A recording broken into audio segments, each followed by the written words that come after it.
சிவாய நம்ம ஒரு பழமையான சிவலிங்கமானது பிரதிஷ்டைக்கு சொல்லியிருந்தாங்க. ஆமாங்க, இங்கே சிவலிங்கம் இருக்கிற இடத்துல அங்கே பெரிய நந்தி இருக்குதுங்க. ஆமாங்க, நம்ம ராஜராஜன் சோழன் காலத்தில் கட்டப்பட்ட பெரிய கோவிலுக்கு போகிற நந்தி அந்த இடத்துல இருக்குதுங்க. அந்த நந்தியிலேருந்து கொஞ்சம் தொலைவில் தான் நம்ம பழமையான சிவலிங்கத்தை பார்த்து நம்ம மீட்டு எடுத்துருப்போங்க.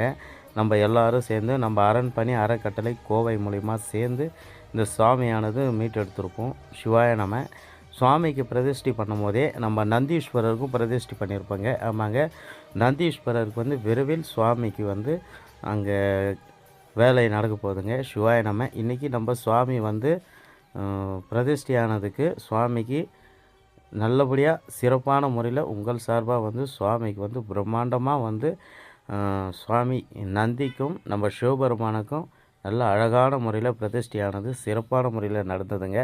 பாண்டிச்சேரி பக்கம் சன்னியாசி குப்பத்தில் தாங்க இப்படி ஒரு பழமையான வரலாற்று பொக்கிஷமான லிங்கமும் நந்தீஸ்வரரும் பிரம்மாண்டமான முறையில் இருந்தாருங்க.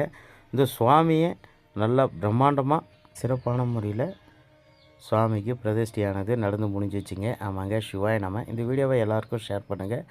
சிவன் பாதத்தை வணங்கி இன்னும் பழமையான சிவலிங்கத்தெல்லாம் தேடி பயணித்து சுவாமியை பிரதிஷ்டைக்கு உங்கள் மூலியமாக கண்டிப்பாக கொண்டு வரேங்க.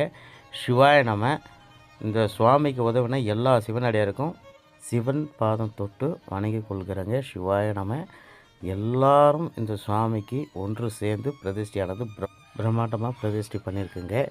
உங்கள் சார்பாக சிவாய